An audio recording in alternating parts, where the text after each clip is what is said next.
Hello and welcome back to another episode of Building Local Power Detroit, our first stop in a multi-city series where we explore how to build local power from the experiences of people who are doing just that on the ground in their respective cities.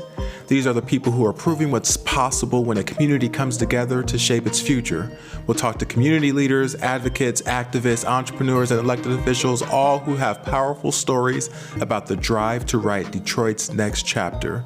We think these stories will be illuminating in their own right, but also hope they inspire you on your journey to build local power wherever you're listening from. I'm so excited to do this tour with my co-host, Luke Gannon. What's up, Luke?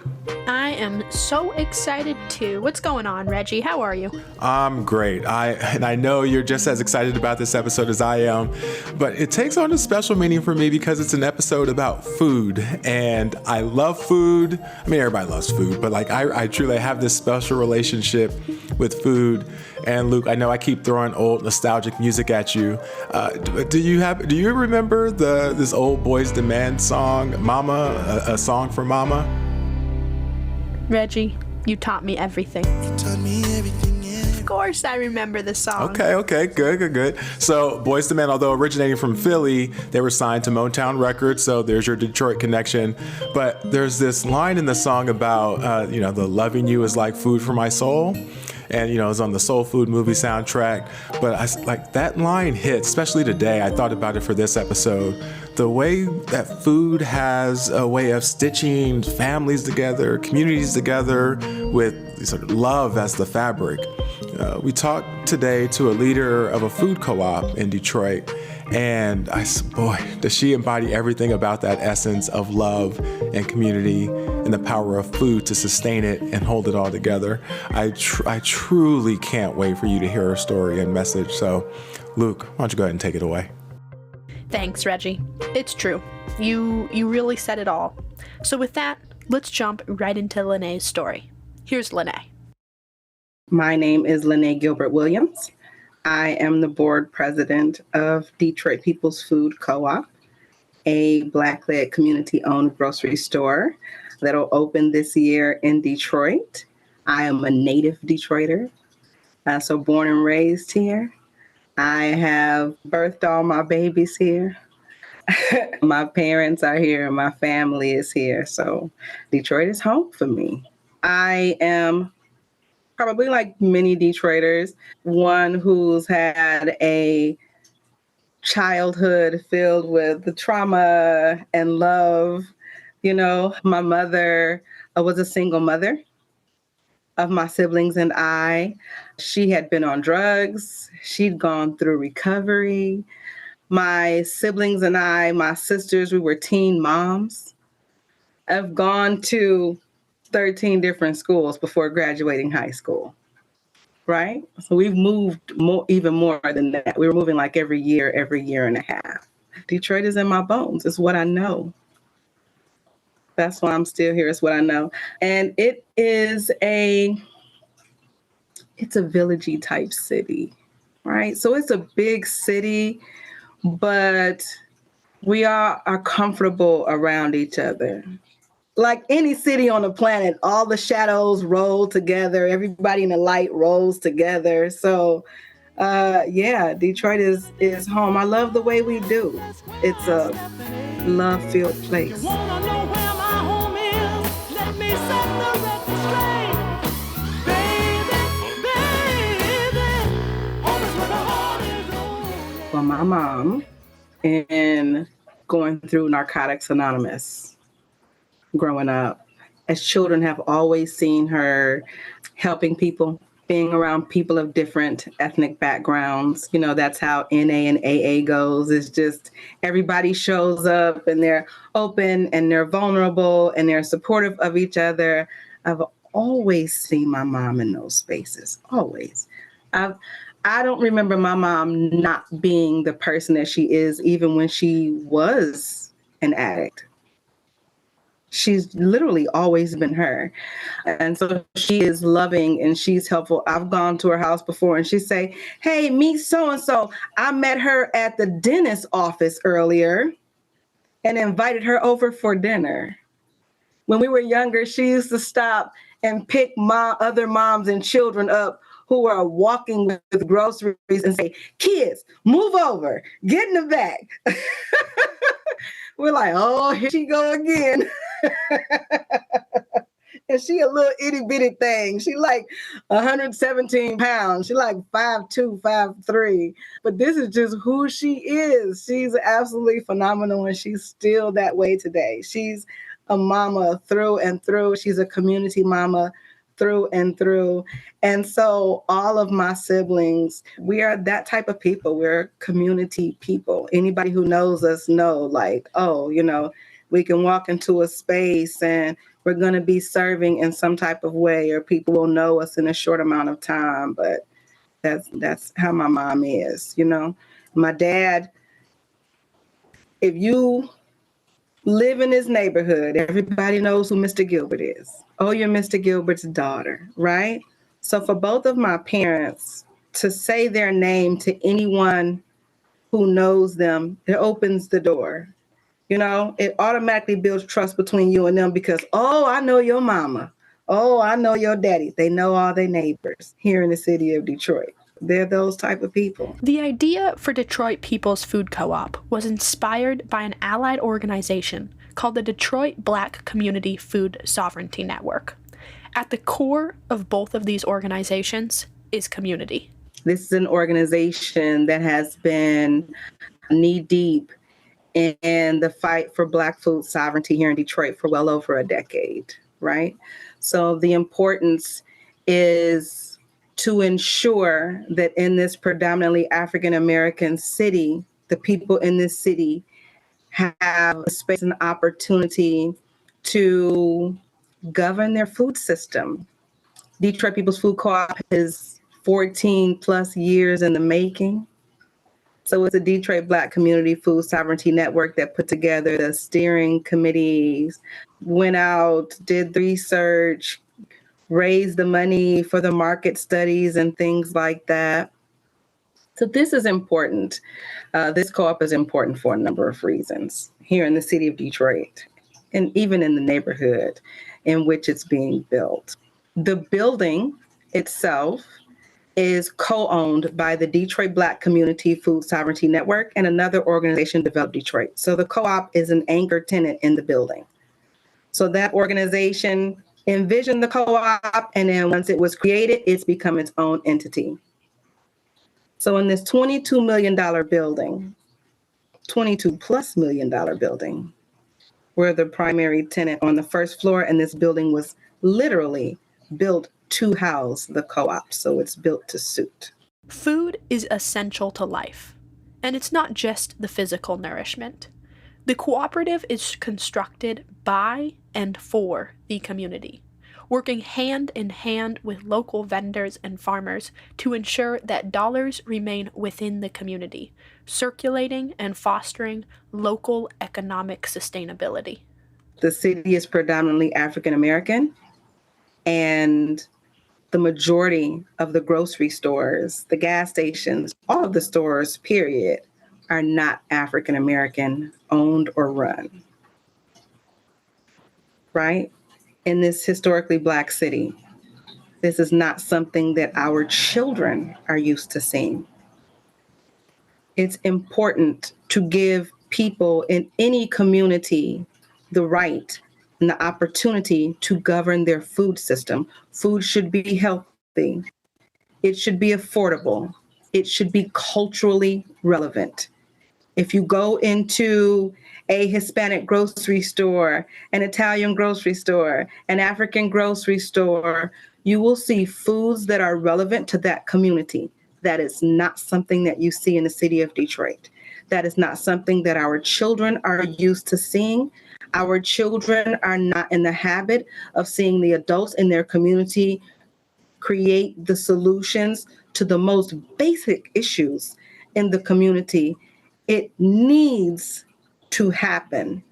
So not only is this co-op Black-led, again, which is important. We have 2 smaller Black-owned grocery stores that opened up within the last 2 years. They're small. Our larger grocery store, Kroger, Meijer, Walmart, those are not community owned. Those are not Black led. Those do not reinvest their money in the community like a co-op does, right? Detroit does not have a food co-op. Detroit People's Food Co-op is the only co-op. We've had food co-ops in the past. We have no food co-ops right now. So the community is not getting to govern its food. So it's important that it's Black led. It's in a neighborhood that doesn't have a lot of grocery stores, right? People tend to call these areas food deserts. In the Black food sovereignty space and movement, we don't say food deserts because we acknowledge that a desert is naturally created. If you have anywhere on the planet that there is not access to food, that's a food apartheid. That is intentionally created. That's strategic. There's food everywhere. This is not a food desert in which we're building a grocery store. This is some intentional things being done. Joy and pain are like sunshine and rain. In this community, this is a community that used to house another community, Black Bottom, right? So as the United States of America decades ago had this clearance of a lot of minority communities throughout the US. It was called like slum clearance or something like that. There was an act to clear the slums in many communities across the United States of America. Here in Detroit, that's in a community called Black Bottom, where you had thriving Black businesses, majority Black people lived in this area. Detroit built 75 freeway through it. This is the same area in which the co-op is being built. That's important. So historically, that's important. Black people in this city where we have 30+% living at or below poverty level. The majority of our parents live at or below poverty level. I think it's like 45% of our children live at or below poverty level. Black folks need a win. Our children are watching our communities go through, gentrification where we're going from the majority of our stores not being run by the adults in our children's community. And now we have new adults moving in the community who are acquiring power that still yet our young people have not even seen the adults in their community acquire. This is absolutely necessary. So on top of all of that, it's a community-owned grocery store. So Detroit has different populations. We have African populations, African American, Indian, Asian, white. You have all these different ethnicities represented in Detroit, but it's a segregated city. We have a large Arab population. We have Dearborn. For all these different populations, we don't come together. We don't work together. We tend not to even go into each other's neighborhoods. This is the only opportunity that Detroit has right now in which the community from all these different people from all these different communities can come together and run this business together. That's crazy. It's a heaven. It's an absolute heaven. All revolutionary ideas stem from a pressing need and a bold vision. The executive director of the Detroit Black Community Food Sovereignty Network has long been dedicated to initiating and organizing systemic changes within the education and food spaces. The executive director of the Detroit Black Community Food Sovereignty Network, his name is Malik Yakini. I met him when my 19-year-old had entered into kindergarten. I was a homeschooling parent, and I said, either my child is going to be in a homeschooled by me, or be in an African-centered school. We had a few African-centered schools here, schools that teach your Black child about Black history 365 days a year instead of only, 28, 29 days in February, who teaches our children about their ancestry and their city's history And so I enrolled her in this school, and he was the principal at the time. He was a co-founder of this African-centered school in Soroma. And he had been known for doing a lot in the Black community to assist the community in being self-determined, right? And creating solutions in the community. He's done things like assisted with the creation of the Detroit Food Policy Council, the National Black Food and Justice Alliance. He's done a number of things to just bring us together because, again, it's necessary. So when he talked about the food co-op, and this is how so many people got involved, when he talked about the food co-op over a decade ago, I said, whatever it is that he's doing, I know he's going to pull it off. And I know he is going to back it with a sincere heart. And he's going to bring awesome people together just because I knew his character.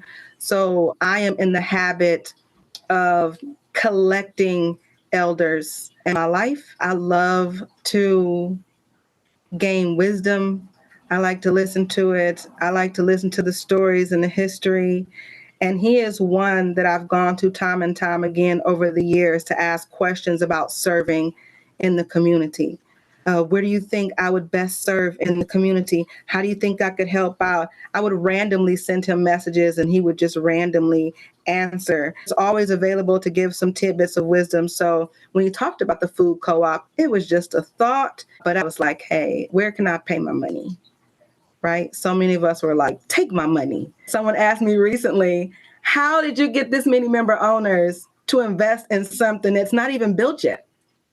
It's because we knew the people involved. This board of the Detroit People's Food Co-op, each board member has their own following. These are people who love people, right? They love people.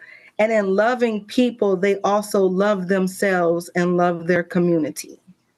So just like they stand up for other people, they stand up for themselves and their community. It's an amazing table to have a seat at. So I just wanted to get involved. I'd been a member owner for quite some time. And in the past few years, I said, you know what? Let me join a committee.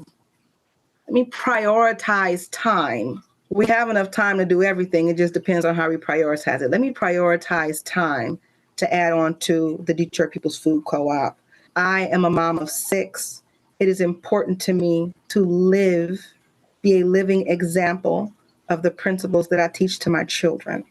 And I say to my children, no matter where you live on the planet, wherever you live on the planet when you're older, I want you to pay attention to the issues in the community and determine what part of what solution you're going to play. They have to see me doing that in order to embody that. Me watching my mother is like, if you my child, people will be able to recognize you by your works. Don't show up and say you mad and you ain't doing what you're supposed to do, right? When election season arrived, Lanay started being mentored by another committee chair. Eventually, this chair asked Lanay if she would consider running for a board position. Lanay decided to run and was successfully elected. Following her service on a committee and learning under the guidance of her mentor, she eventually became the board president. But along the journey to bring the Detroit People's Food Cooperative to fruition, they've encountered various obstacles. The majority of the co-ops across the U.S. are not Black-led. And so Black-led co-ops have the same obstacles, and that is getting access to funding, just like any Black-owned business. So that was probably the main obstacle, is getting funding. I know that the DBCFSN had to go through a whole lot with the city and getting the land, the back and forth. I know in being a guest speaker at an organization here in Detroit that supports people of color, I've been asked by people in that organization, are you going to continue to say that the co-op is Black-led? Aren't you worried about that? Aren't you concerned that you're going to be sued? Can you legally say that? Aren't you scared that people are going to call you racist? I heard a whole lot of crazy stuff that day. I thought that was so odd because it's an organization that supports people of color, number one. Number two, these were all elders. And I thought, have you never had to fight for anything in your life? Why would you attempt to make me question what I'm fighting for if it's not wrong? We are in a predominantly African-American city. I have children who are not in the habit of seeing the adults in their community create the solutions in their community.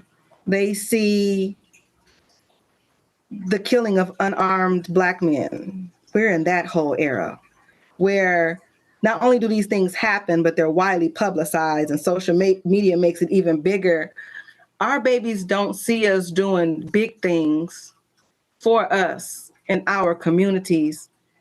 They see us being beat down, or because of generational poverty and generational trauma, they see us beating each other down, and they can easily believe that this is just who we are as a people. They've not seen us at our best because they ain't old enough to know about all the thriving Black communities and businesses we've had, the work that we've done, because a lot of those things got erased. For elders to say those things to me for a split second made me wonder, should I be the one in a space talking about Black stuff? You know, am I stirring the pot? Do I want to be the one that stirs the pot? And it's my husband impressed upon me the need to speak the truth at any time and in any room. And he said, whatever it is that you say and however it is that you represent the co-op will be on point because they chose you to be the board president. They knew who you were before becoming a board president, right? You've been represented up until this point. Like, just get up there and talk the truth. And, you know, after I did that, some city council members came to me and said, oh my goodness, you said so many things up there that we can't say out loud. That was weird. You're elected public officials. You mean you can't speak about the elephants in the room? It was feeling really Twilight Zone-ish, you know. For me personally, that has been an obstacle. But when I get into a room with the member owners, again, Black, white, every other ethnicity you can imagine, they love it. They love being in a room with somebody who's willing to say out loud what we all see, but we don't talk about. I am grateful to inherit the wisdom of the generations before me, but I don't have that fear. And if ever I do, then I need to be stepped back or put down. And I love these younger generation that's coming up because they are willing to address the elephants in the room. While the Detroit People's Food Cooperative is becoming a reality, thanks to an intergenerational vision, one that seeks to give back to the very people who conceived it. In an America where privatization reigns supreme, it can be challenging for individuals to grasp the notion that ownership doesn't have to be confined to the individual. It can be shared. You know, the myth in impoverished communities is that the only way that you can own something is if you're a rich white male or if you're a millionaire of any ethnicity. It's been really hard to get the community to understand that they own the grocery store and that they govern it through coming to committee meetings and joining all of the different processes involved, their votes, the work. That's really hard. There's over 2,200 member owners of the grocery store and counting from all over Michigan.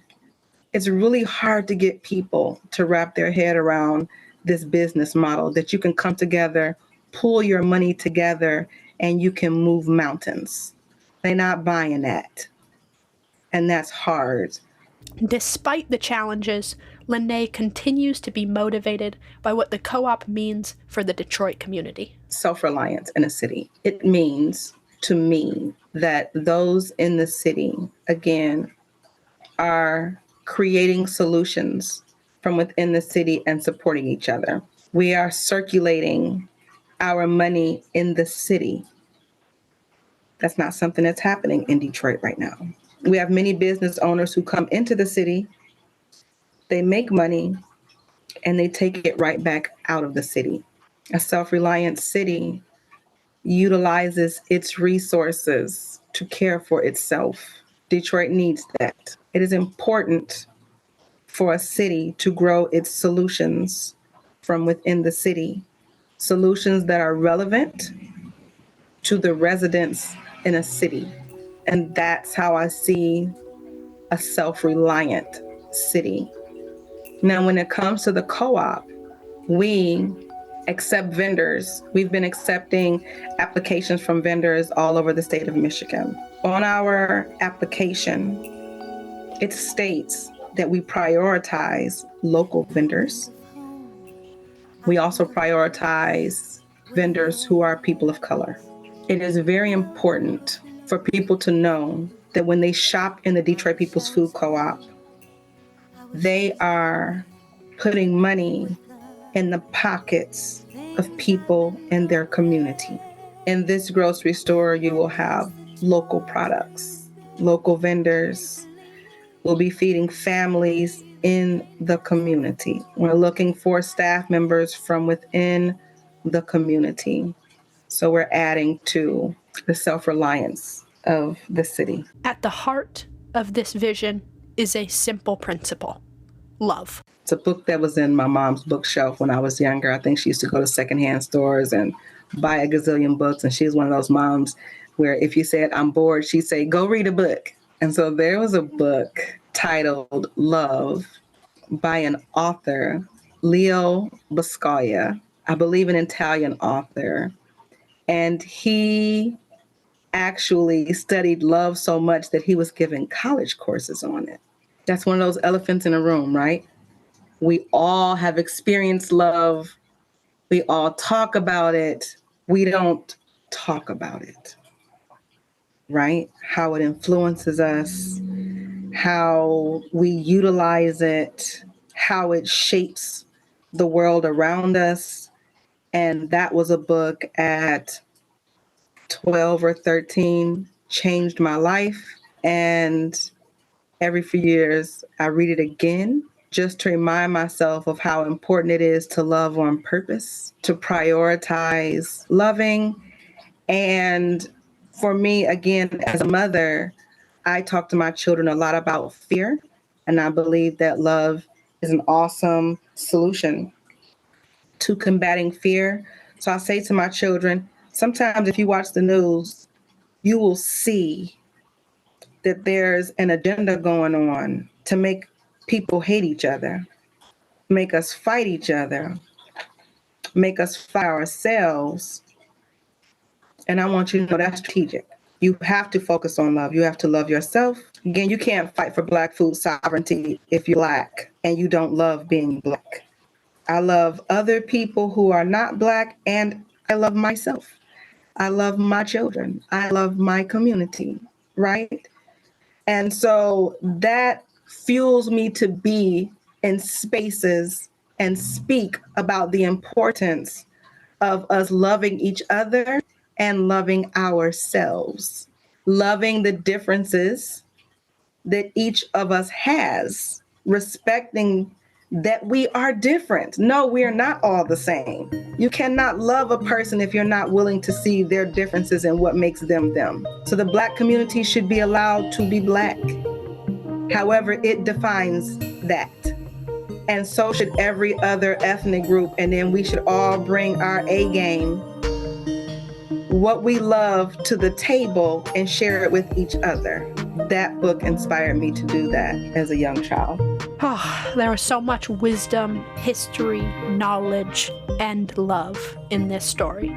Thank you so much, Lanay, for sharing your story and your love with us on the show today. Great job, Luke. Thank you so much for this.